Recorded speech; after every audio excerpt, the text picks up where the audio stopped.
Hello everyone, welcome to my channel teacher connection. आज की class में हम चैप्टर 5 क्लास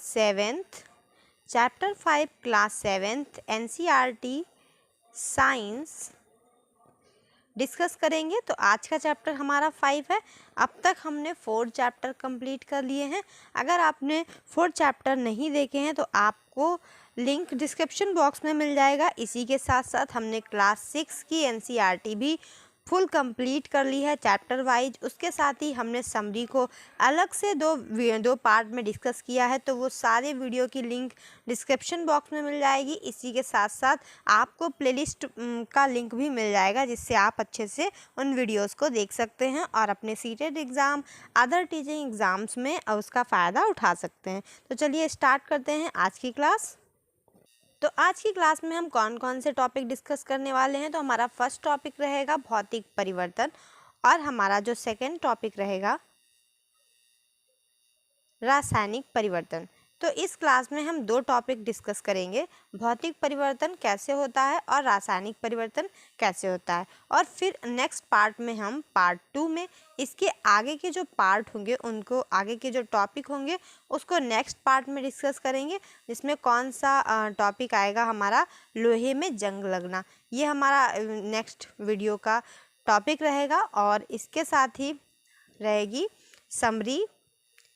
लास्ट टॉपिक यहाँ पर एक और है क्रिस्टलीकरण। ये भी हमारा पार्ट 2 में डिस्कस होगा और इसके साथ डिस्कस होगी इसकी समरी। तो आज के वीडियो में हम आज का टॉपिक डिस्कस करते हैं, भौतिक परिवर्तन और रासायनिक परिवर्तन कैसे होता है। दैनिक जीवन में हम अपने आसपास बहुत से परिवर्तन देखते हैं, मतलब हम अपने आसपास बहुत से परिवर्तन देखते हैं। इन परिवर्तनों में एक या अधिक पदार्थ सम्मिलित होते हैं। उदाहरण के लिए आपकी माताजी आपसे शीतल पेय बनाने के लिए कहती हैं और पानी में शक्कर घोलने के लिए कहती हैं। तो शक्कर का विलयन बनाना एक प्रकार का परिवर्तन है। इसी प्रकार दूध से दही जमाना एक अन्य परिवर्तन है। कभी कभी दूध खट्टा हो जाता है और दूध का खट्टा होना भी एक परिवर्तन है। खींचा हुआ रबड़ बैंड भी किसी परिवर्तन को ही प्रदर्शित करता है। ऐसे 10 परिवर्तनों की सूची बनानी है जिन्हें आप अपने आसपास देखते हैं। तो इस प्रकार के जो ये परिवर्तन होते हैं, तो परिवर्तन तो बहुत सारे होते हैं। व्यापक रूप से हम इन परिवर्तनों को 2 प्रकारों में डिवाइड करते हैं। पहला परिवर्तन हमारा भौतिक परिवर्तन होता है और दूसरा परिवर्तन हमारा रासायनिक परिवर्तन होता है। तो पहला परिवर्तन हमारा कौन सा है, भौतिक परिवर्तन, और दूसरा परिवर्तन हमारा है रासायनिक परिवर्तन। तो हम डिस्कस करेंगे कि भौतिक परिवर्तन क्या होता है और इसके अंतर्गत क्या क्या चीज़ें आती हैं। हमारे आसपास कौन से ऐसे परिवर्तन हैं जिन्हें हम भौतिक परिवर्तन की कैटेगरी में रखते हैं और ऐसे कौन से परिवर्तन हैं जिन्हें हम रासायनिक परिवर्तन की कैटेगरी में रखते हैं। तो सीटेट से यहाँ डायरेक्ट क्वेश्चन बनते हैं। मैं आपको ज़रूर सीटेट की जो क्वेश्चन PYQ सीरीज़ थी उसको अगेन कंटिन्यू करूँगी और उसमें मैं आपको दिखाऊँगी कि किस तरीके से यहाँ से क्वेश्चन, जैसे कि वहाँ पर टफ लगते हैं, लेकिन यहाँ से पढ़ने के बाद आपको क्वेश्चन बहुत ही बेसिक लगेंगे और बहुत ही ईजिली आपसे हो भी जाएंगे। तो आने वाले सीटेट, BPSC, NVS, KVS, जहाँ कहीं भी NCERT साइंस पूछी जाती है और जहाँ कहीं भी साइंस भी पूछी जाती है, क्योंकि मोस्टली NCERT साइंस ही हर कहीं पूछी जाती है, यहीं से क्वेश्चन उठते हैं। तो हर जगह आपको ये क्लासेस काफ़ी मतलब काम आएंगी आपके। तो स्टार्ट करते हैं। कागज के एक टुकड़े को 4 वर्गाकार टुकड़ों में काटना है। अब प्रत्येक वर्ग को पुनः 4 टुकड़ों में काटना है। इन टुकड़ों को फर्श अथवा किसी मेज पर इस प्रकार लगाना है कि ये टुकड़े परस्पर जुड़कर कागज के टुकड़ों का मूल आकार ले लें। तो स्पष्ट रूप से आप टुकड़ों को पुनः जोड़कर मूल टुकड़ा नहीं बना सकते, लेकिन क्या कागज के गुणों में कोई परिवर्तन हुआ? तो कागज के गुणों में कोई परिवर्तन नहीं हुआ। तो हम समझते हैं ये क्रियाकलाप क्या कह रहा है। इन्होंने कहा कि हमें एक पूरा कागज़ लेना है और उसको 4 पार्ट में डिवाइड कर देना है। फिर उन्होंने कहा जो हमारे डिवाइड पार्ट है उनको भी हम 4 पार्ट में डिवाइड करें और इससे हम देखेंगे। फिर इनको एक मेज पे रखना है और इनको पीछे से टेप या किसी चीज़ से इनको जोड़ना है। तो आप देखेंगे कि ये पहले जैसे नहीं आकार में आते हैं, लेकिन इनकी जो आकृति है वो तो बदल जाती है, इनका आकार तो बदल जाता है, लेकिन इनके गुण नहीं बदलते हैं। चाहे हम एक छोटा वाला जो कागज़ का टुकड़ा होता है, ये जो छोटा वाला कागज़ का टुकड़ा है, जो गुण इसके हैं वहीं इस बड़े वाले कागज़ के टुकड़े हैं के गुण हैं। वहीं सारे गुण इस पूरे एक कागज़ के थे। तो इसको जलाएंगे तो ये भी जलेगा, इस पे पानी डालेंगे तो ये भी गीला होगा। तो इसके साथ जो भी हमारा परिवर्तन रहेगा एक टुकड़े के साथ, वहीं सारा परिवर्तन एक बड़े टुकड़े के साथ भी होगा और पूरे चार्ट पेपर के साथ भी होगा। तो ये किस प्रकार का चेंज है, भौतिक परिवर्तन है। आगे बढ़ते हैं। नेक्स्ट क्रियाकलाप है अपनी कक्षा के चाक बोर्ड के आसपास फर्श पर गिरे चाक पाउडर को एकत्रित करना है और फिर चौक के इस एक छोटे टुकड़े का चूर्ण पाउडर बना लेना है। इस पाउडर में थोड़ा सा जल मिलाकर पेस्ट बना लेना है और इसे चाक के आकार में बेलकर सूखने देना है। क्या आप चाक के चूर्ण को फिर से चाक बना सकते हैं? तो बिल्कुल बना सकते हैं। चाक जो हमारी क्लास की चाक होती है, तो उसको इन्होंने कहा है कि पीसने के बाद में उसको आटे की तरह हमें बनाना है और आटे की तरह उसकी एक लंबी सी लोई सी बेल लेनी है और फिर क्या होगा ना, बेलनाकार में बेलनी है, फिर उसको सूखने के लिए रख देना है, वो फिर से चाक बन जाएगी। हो सकता है उसकी आकृति में परिवर्तन हो गया हो, लेकिन उसके गुणों में फिर से कोई परिवर्तन नहीं होगा। तो ये भी किस प्रकार का परिवर्तन है, भौतिक परिवर्तन है। नेक्स्ट क्रियाकलाप देखते हैं। कांच या प्लास्टिक के कटोरे में थोड़ी बर्फ लेनी है हमें और बर्फ के थोड़े से भाग में पिघलने तक बर्तन को धूप में रखना है। अब आपके पास बर्फ या जल का मिश्रण होगा। आप कटोरे को हिमकारी मिश्रण यानी बर्फ और नमक में रख दें। क्या जल फिर से ठोस बर्फ बन गया है? तो हाँ, बिल्कुल बन जाएगा। पहले हम क्या करेंगे, पहले हम जो बर्फ होगी उसको जल में कन्वर्ट करेंगे और फिर से जल को फ्रीजर में रख करके हम बर्फ बना लेंगे। तो इस प्रकार के ये जो परिवर्तन है, ये किस प्रकार का परिवर्तन है, ये फिजिकल चेंज है, भौतिक परिवर्तन है। आगे बढ़ते हैं। नेक्स्ट एक और एक्टिविटी है। एक पात्र में थोड़ा सा जल लेना है और उसे बॉयल करना है, उबालना है। क्या आपको जल की सतह से भाप निकलती दिखाई देती है? उबलते हुए जल से कुछ दूरी पर भाप के ऊपर किसी बर्तन को उल्टा करके रख दीजिए। अब बर्तन की भीतरी सतह को देखिए। क्या आपको वहाँ जल की कोई बूंदें दिखाई देती हैं? तो बिल्कुल दिखाई देती हैं कि जो भाप है वो क्या होता है, ऊपर इकट्ठी होती रहती है और फिर से वो क्या होता है, जल में कन्वर्ट हो जाती है। तो ये किस प्रकार का परिवर्तन है, ये भी भौतिक परिवर्तन है। आगे देखते हैं। सावधानी बरतनी है, ज्वाला पर कार्य करते समय हमें सावधानी बरतनी है। जो भाप वाला हमारा एक्सपेरिमेंट था, इसके लिए उपयोग किए जा चुके लोहे की आरी या ब्लेड को चिमटे से पकड़ना है। मतलब जो यूज़ किया हुआ ब्लेड है या कोई लोहे का आरी है, उसको चिमटे से पकड़ना है। ब्लेड के मुक्त सिरे के अगले भाग को गैस स्टोव की ज्वाला में रखना है और कुछ मिनट तक प्रतीक्षा करनी है। क्या ब्लेड के अग्रभाग के रंग में कोई परिवर्तन होता है? ब्लेड को ज्वाला से हटाना है और कुछ समय बाद अग्रभाग को पुनः देखना है। क्या इसके पहले वाला रंग वापस आ जाता है? तो ये कैसे होता है? आपने देखा कि कागज चाक के अमाप साइज में परिवर्तन हो गया और जल की अवस्थाओं में परिवर्तन हो गया, ठोस से द्रव में परिवर्तन हो गया, गैस से द्रव में परिवर्तन हो गया, आरी के ब्लेड के रंग गर्म करने पर परिवर्तित हो जाता है। तो ये सब क्या थे?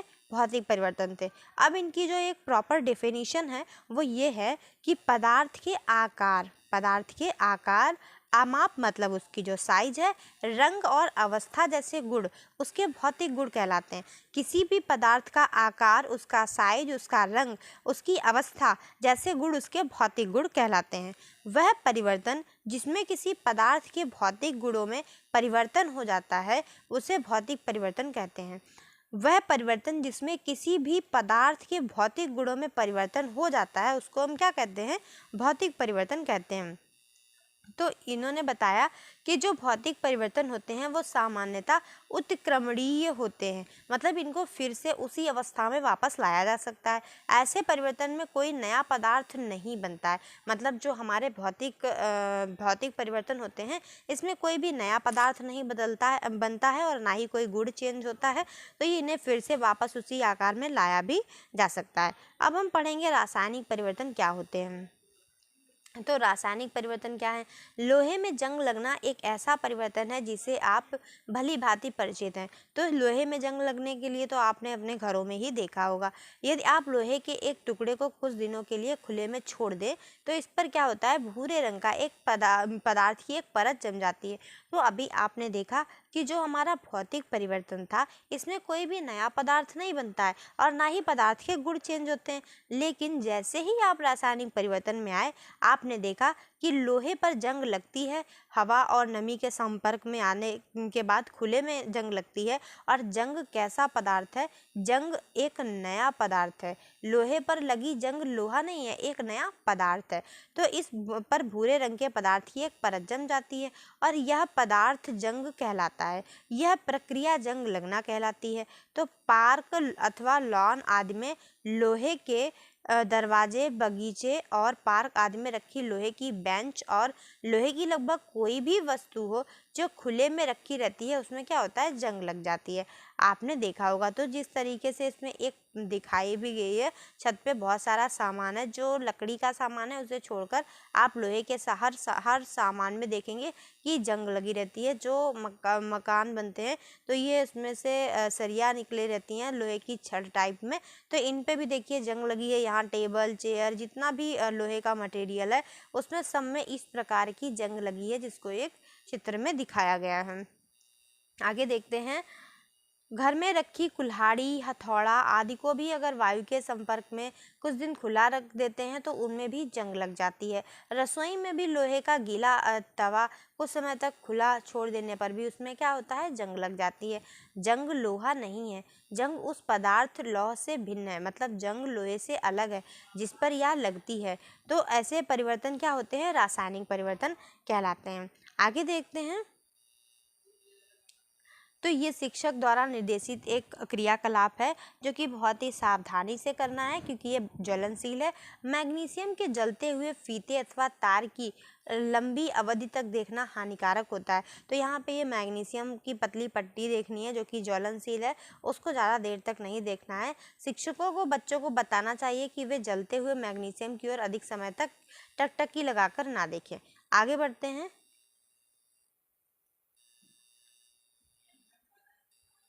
मैग्नीशियम की एक पतली पट्टी फीता लेना है अथवा तार का एक टुकड़ा लेना है और सिरों को रेगमाल से साफ कर लेना है। अब ये रेगमाल क्या होता है? तो रेगमाल एक कागज सा आता है, लेकिन वो खुरदरा सा होता है, थोड़ा खुरदरा टाइप होता है, जिससे कि रगड़ के साफ करते हैं। तो रेगमाल से क्या करना है? साफ कर लेना है। सिरों को मोमबत्ती की लौ के पास लेकर के आना है, उसी फीता को लौ के पास लेकर के आना है और यह चमकदार श्वेत प्रकाश देती है। तो जैसे ही उसे लौ के पास लाएंगी वो जलना शुरू करेगी और श्वेत चमकदार प्रकाश देगी, जलने लगेगी। पूरी तरह जलने के बाद कुछ श्वेत भस्म पाउडर शेष रह जाता है। तो क्या भस्म मैग्नीशियम के फीते जैसी लगती है? तो बिल्कुल नहीं लगती है। जो फीता था वो एक अलग पदार्थ था और ये जो भस्म है ये एक अलग चीज़ है। इस परिवर्तन को समीकरण द्वारा कैसे व्यक्त करते हैं? तो हम यहाँ पर जो भी कुछ जो रासायनिक परिवर्तन है उनको संकेतों के द्वारा और समीकरणों के द्वारा व्यक्त करते हैं। तो देखेंगे आप, यहाँ पर हमने लिया मैग्नीशियम, यहाँ से हमने ऑक्सीजन मिला और ऑक्सीजन और मैग्नीशियम मिलके क्या बनाते हैं? MgO। इन दोनों ने अभिक्रिया करी और मैग्नीशियम ऑक्साइड बनाया। तो यहाँ पर ध्यान देना है हमें कि यहाँ पर लिखी समीकरण गणित में प्रयुक्त समीकरणों से भिन्न है। इस प्रकार के समीकरणों में तीर का अर्थ बनाना हो जाता है। इस पुस्तक में रासायनिक समीकरणों को संतुलित करने का कोई प्रयास नहीं किया गया और ना ही यह छात्रों से अपेक्षित है। तो मतलब ये क्लास 7th की बुक है, तो इसमें बहुत ज़्यादा डिटेल में नहीं जाएंगे, बहुत ज़्यादा छात्रों को परेशान नहीं करेंगे। सीधे ही समझा दिया है कि मैग्नीशियम हमने लिया, ऑक्सीजन के साथ अभिक्रिया हुई और मैग्नीशियम MgO मैग्नीशियम ऑक्साइड बन गया। अब आगे बढ़ते हैं। भस्म को एकत्रित करके इसमें जल की कुछ मात्रा मिलानी है। मिश्रण जलीय विलयन को अच्छी तरह से हिलाइए। मिश्रण का लाल और नीले लिटमस पत्र से परीक्षण कीजिए। तो क्या मिश्रण लाल लिटमस पेपर को नीला कर देता है? तो हाँ, नीला कर देता है, लेकिन क्या मिश्रण नीले लिटमस को लाल कर देता है? तो ये नहीं करता है, लाल लिटमस को नीला कर देता है। इस परीक्षण के आधार पर आप जलीय विलयन को किस रूप में वर्गीकृत करेंगे? अम्लीय अथवा क्षारकीय? तो ये अम्ल है या क्षार है, ये आपको कमेंट बॉक्स में बताना है। आगे देखते हैं, भस्म को जल में घुलने पर यह नया पदार्थ बनाती है। इस परिवर्तन को निम्नलिखित समीकरण के द्वारा लिखा जा सकता है। तो भस्म को जल में घोलने पर यह एक नया पदार्थ बना देती है और इस समीकरण को भी हम जल में मतलब इस समीकरण को भी हम लिख सकते हैं। तो ये समीकरण क्या है देखते हैं। तो यहाँ पर हमने मैग्नीशियम ऑक्साइड लिया और इसके साथ हमने जल के साथ क्रिया कराई और हमें मिला मैग्नीशियम हाइड्रोक्साइड। हमें क्या मिला? Magnesium hydroxide. तो हमने क्या कराया, हमने क्या किया कि जो राख जैसी थी MgO मैग्नीशियम ऑक्साइड लिया और उसमें हमने थोड़ा सा जल मिलाया और उसके बाद हमारा जो अभिक्रिया और उत्पाद है इन्होंने मिलके, इन उत्पादों ने मिलके अभिक्रिया करी और हमको क्या मिल गया? Mg और OH का होल ट्वाइस, ये हमें मिल गया मैग्नीशियम हाइड्रोक्साइड। तो ये एक नया पदार्थ बन गया। जैसे कि आपने पढ़ा है मैग्नीशियम हाइड्रोक्साइड एक क्षारक है, अतः मैग्नीशियम ऑक्साइड एक नया पदार्थ है जो मैग्नीशियम के जलने पर बनता है। मैग्नीशियम हाइड्रोक्साइड एक अन्य नया पदार्थ है जो मैग्नीशियम ऑक्साइड को जल में घुलने पर बनता है। तो यह आपने देखा कि किस तरीके से जलता हुआ फीता जल रहा है और ये भस्म बन जाती है, फिर इसमें भी हम जल मिलाते हैं तो हमको मैग्नीशियम हाइड्रोक्साइड मिलता है। आगे बढ़ते हैं। एक और क्रियाकलाप है जो कि हमें टीचर के निर्देशन में ही करना है,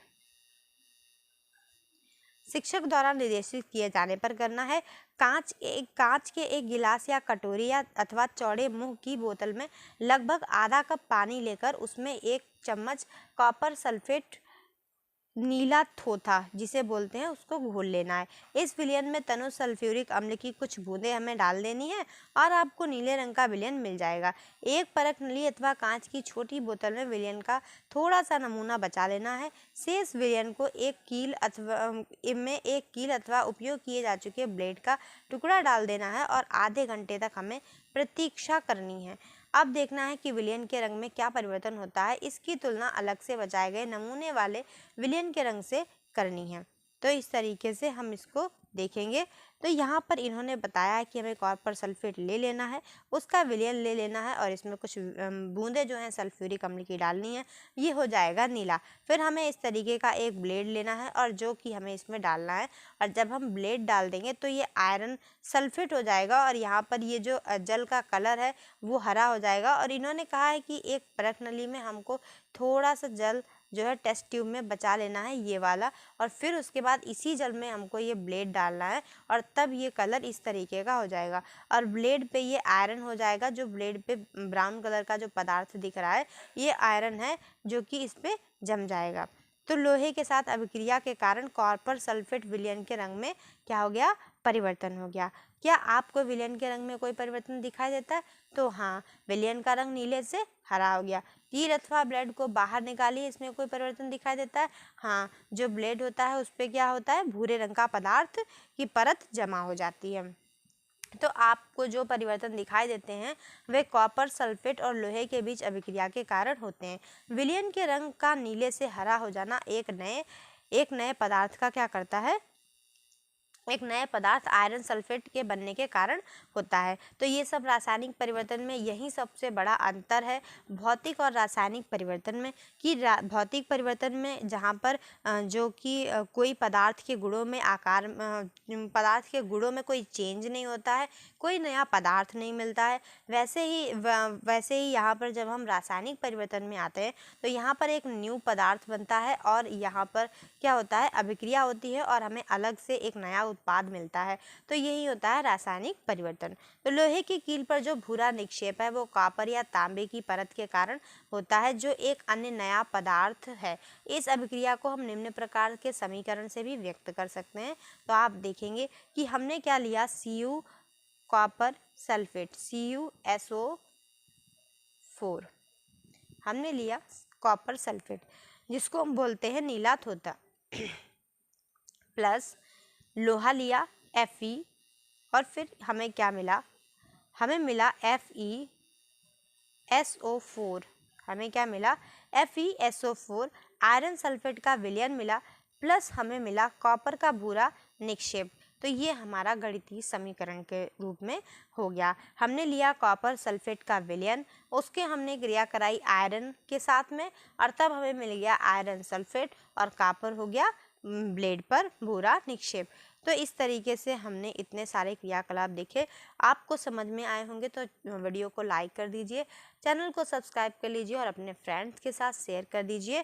आगे बढ़ते हैं। किसी परख नली में 1 चम्मच सिरका लेना है और चुटकी भर खाने का सोडा डालना है। आपको एक बुदबुदाहट की ध्वनि सुनाई देगी और गैस के बुलबुले बाहर निकलते दिखाई देंगे। तो इसमें क्या होता है, इसकी व्यवस्था के अनुसार ताज़े बने चूने के पानी में से गुजारना है। मतलब चूने का पानी तैयार करने की जो विधि है वो बताई जा चुकी है। चूने के पानी में क्या परिवर्तन होता है और परख नली में निम्न प्रकार से किस प्रकार के परिवर्तन होते हैं। तो ये इन्होंने बताया कि सिरका प्लस खाने का सोडा मिलाना है और चूने के पानी, इसमें थोड़ी सी बुदबुदाहट सी दिखाई देती है और पानी के रंग में भी हल्का सा परिवर्तन हो जाता है और कार्बन डाइऑक्साइड हम इसमें प्रवेश कराते हैं। तो देखते हैं कि इसको हम समीकरण के रूप में किस प्रकार से व्यक्त करते हैं। तो सिरका जो कि एसिटिक अम्ल है प्लस खाने का सोडा जिसे सोडियम हाइड्रोजन कार्बोनेट बोलते हैं, वो दोनों ही अभिक्रिया करते हैं और तब हमें क्या मिलता है, कार्बन डाइऑक्साइड प्लस अन्य पदार्थ। क्या मिलता है, कार्बन डाइऑक्साइड प्लस अन्य पदार्थ यहाँ पर बनते हैं। चूने के पानी में से गैस को गुजारने के लिए व्यवस्था बनाई गई है। आगे देखते हैं। कार्बन डाइऑक्साइड और चूने के पानी के बीच अभिक्रिया निम्न प्रकार से होती है कि कार्बन डाइऑक्साइड CO2 लेते हैं और चूने का पानी CaOH का होल ट्वाइस लेते हैं। अब बनता है यहाँ पर कैल्शियम कार्बोनेट CaCO3 प्लस जल जो होता है वो अलग हो जाता है। तो ये किस प्रकार की अभिक्रिया है, रासायनिक अभिक्रिया है। तो ये किस तरह से होती है। अब हम लेंगे CO2 जल लेंगे प्लस चूने का पानी CaOH का होल ट्वाइस ये लेंगे और उसके बाद में हम कैल्शियम कार्बोनेट हमको मिल जाएगा इस अभिक्रिया के बाद, जिसे CaCO3 बोलते हैं और इसके साथ ही जल H2O बनेगा। तो इस प्रकार की अभिक्रिया है। जब कार्बन डाइऑक्साइड को चूने के पानी में प्रवाहित किया जाता है तो कैल्शियम कार्बोनेट बनता है। क्या बनता है, कैल्शियम कार्बोनेट बनता है, जिससे चूने का पानी कैसा हो जाता है, दूधिया हो जाता है। चूने के पानी का दूधिया हो जाना कार्बन डाइऑक्साइड का मानक परीक्षण है कि इसमें कार्बन डाइऑक्साइड है, यही इसका मानक परीक्षण है। तो हम श्वसन में जो वायु बाहर निकालते हैं उसमें कार्बन डाइऑक्साइड की मात्रा अधिक होती है। आगे देखते हैं कि प्रत्येक परिवर्तन में एक या एक से अधिक नए पदार्थ बन रहे हैं। अब तक हमने जितने भी एक्टिविटीज़ की है उनमें सारे नए पदार्थ बन रहे हैं। मैग्नीशियम को वायु की उपस्थिति में जलाने पर मैग्नीशियम को वायु की स्थिति में जलाने पर जो भस्म बनती है वो भी एक नया पदार्थ थी। कॉपर सल्फेट के लोहे के साथ अभिक्रिया कराने से जो आयरन सल्फेट बना और कॉपर बने थे वो भी एक नया पदार्थ थे। ये दोनों नए पदार्थ थे। कॉपर सल्फेट के विलयन के ब्लेड पर निक्षेपित हो गया, ये भी नया पदार्थ था जो कि हमें भूरे रंग का कॉपर मिला था। सिरका और खाने के सोडे की अभिक्रिया से कार्बन डाइऑक्साइड बनी थी, जिससे चूने के पानी को दूधिया कर दिया। क्या आप इस अभिक्रिया में बनने वाले नए पदार्थ का नाम बता सकते हैं। तो जब कार्बन डाइऑक्साइड को हमने बनाया तो इसमें कौन सा नया पदार्थ बना था, कैल्शियम कार्बोनेट इसमें नया पदार्थ बना था। तो इस तरीके से अब तक हमने जितनी भी अभिक्रिया देखी इसमें नया पदार्थ बनता है। तो अब हम इतने सारे क्रियाकलाप देखने के बाद जो हमारी रासायनिक परिवर्तन है उसके जो डेफिनेशन है उस तक आ गए हैं। वह परिवर्तन जिसमें एक से अधिक अथवा एक से अधिक नए पदार्थ बनते हैं रासायनिक परिवर्तन कहलाता है। तो वह रासायनिक परिवर्तन क्या है, रासायनिक परिवर्तन एक ऐसा परिवर्तन है जिसमें एक से अधिक पदार्थ बनते हैं। जिसमें क्या होता है, एक से अधिक पदार्थ बनते हैं, वो होता है रासायनिक परिवर्तन। तो रासायनिक परिवर्तन की जो रासायनिक परिवर्तन का जो परिवर्तन होना है उसको हम रासायनिक अभिक्रिया भी कहते हैं। तो रासायनिक परिवर्तन हमारे जीवन में अत्यधिक महत्वपूर्ण है। सभी नए पदार्थ रासायनिक परिवर्तनों के परिणाम स्वरूप ही बनते हैं। तो जितने भी नए पदार्थ बनते हैं वो रासायनिक परिवर्तन के परिणाम स्वरूप ही बनते हैं। तो सभी नए पदार्थ, उदाहरण के लिए भोजन का पाचन होना, फलों का पकना, अंगूरों का किण्वन होना, ये सब क्या है, रासायनिक परिवर्तन है। और रासायनिक परिवर्तन के ही कारण हमें नए पदार्थ जो बनते हैं।